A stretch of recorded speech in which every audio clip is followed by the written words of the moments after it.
Guys, ടിക്കുർ guys, നിങ്ങളെപ്പോഴേലും ഈ കഴിച്ച ഭക്ഷണത്തിൻ്റെ പേരിലോ എന്തിൻ്റെയും പേരിലോ നിങ്ങൾ കണക്ക് കേട്ടിട്ടുണ്ടോ ഗൈസ്?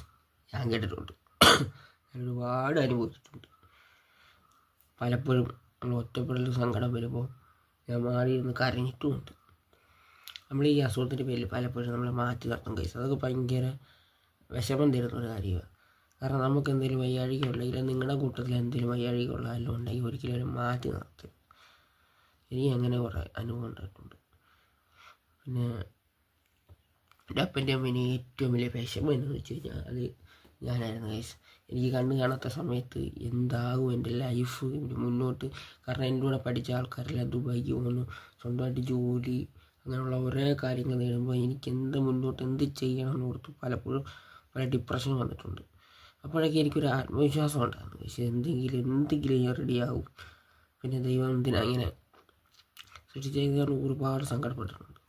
പക്ഷേ എൻ്റെ കണ്ണ് റെഡിയായി, എനിക്കിപ്പോൾ എല്ലാം കാണാൻ പറ്റുന്നുണ്ട്, ഒരുപാട് സന്തോഷമായി. ഇപ്പോൾ എനിക്കൊരു ആത്മവിശ്വാസമുണ്ട് ഗൈസ്. നമ്മുടെ ലൈഫിൽ എന്തെങ്കിലുമൊക്കെ ആകും. എനിക്ക് കണ്ണ് ശരിയാക്കി എന്തെങ്കിലും ജോലിക്ക് പോയി എൻ്റെ അപ്പനും അമ്മയും നോക്കണമെന്നൊക്കെ ഭയങ്കര ആഗ്രഹമുണ്ട്. പക്ഷേ എന്ത് ചെയ്യാനും ഈ പുറമേ കാണുന്ന ലുക്ക് മാത്രമേ ഉള്ളൂ ഗൈസ്, ഉള്ളിലൊന്നുമില്ല. എനിക്ക് വെയിറ്റുള്ളതൊന്നും പോക്കാൻ പറ്റത്തില്ല. കാരണം കമ്പിയല്ലേ കാലേ, ഫിക്സ് വന്നപ്പോഴത്തേക്ക് ബലം പിടിച്ച ഇത് കണ്ട കമ്പി ഇട്ടേക്കുക. This is operation. കമ്പി ഇട്ടേക്കുവാണ് ഗൈസ്. അത് കാരണം നമുക്ക് നടക്കാൻ പറ്റത്തില്ല, ഓടാൻ പറ്റത്തില്ല.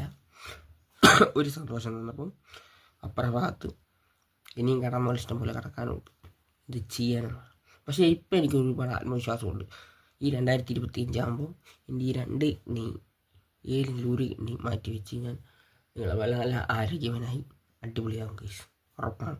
എനിക്ക് നല്ല ആത്മവിശ്വാസമുണ്ട്. പിന്നെ എന്തിനാണ് ഗൈസ് ദൈവമൊക്കെ നമ്മൾ വിഷമിച്ചിരുന്നിട്ട് കാര്യമില്ലെന്ന് എനിക്ക് എൻ്റെ ജീവിതം എന്നെ പഠിപ്പിച്ചു. നമ്മൾ വിഷമിച്ചിരുന്നിട്ട് ഒരു കാര്യമില്ല.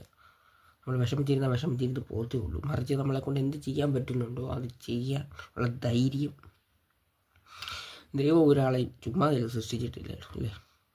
എനിക്കൊരുപാട് കുറവുകൾ ദൈവം തന്നു, ഓരോന്നും ദൈവം ഇപ്പോൾ മാറ്റി തന്നുകൊണ്ടിരിക്കുക. എനിക്ക് ഒത്തിരി ആത്മവിശ്വാസമുണ്ട്. എനിക്ക് കുറേ പേര് മെസ്സേജ് അയക്കുമ്പോൾ ഇങ്ങനെ ചോദിക്കാറുണ്ട്, ഇപ്പോൾ കുറേ പേര് വിളിക്കിട്ടുണ്ടല്ലോ, അതിന് സന്തോഷം. നേരത്തെ ഈ മുറിക്കാത്തല്ലായിരുന്നു, ഇപ്പോൾ എത്ര പേരാ. എന്താ പറഞ്ഞത്, നമ്മളെ ഒരിക്കലും ദൈവം ഒറ്റപ്പെടുത്തത്തില്ല. നമുക്കൊരു ദിവസം ദൈവം തരും, അതിനു വേണ്ടി കാത്തിരിക്കുക. അതുവരെ നമുക്ക് കുറേ അനുഭവിക്കണം ഗൈസ്. കരച്ചിലും പിഴിച്ചിലും സങ്കടവും കുറേ അനുഭവിക്കണം. അതെല്ലാം മാറിക്കഴിയുമ്പോൾ എല്ലാം റെഡിയാവും.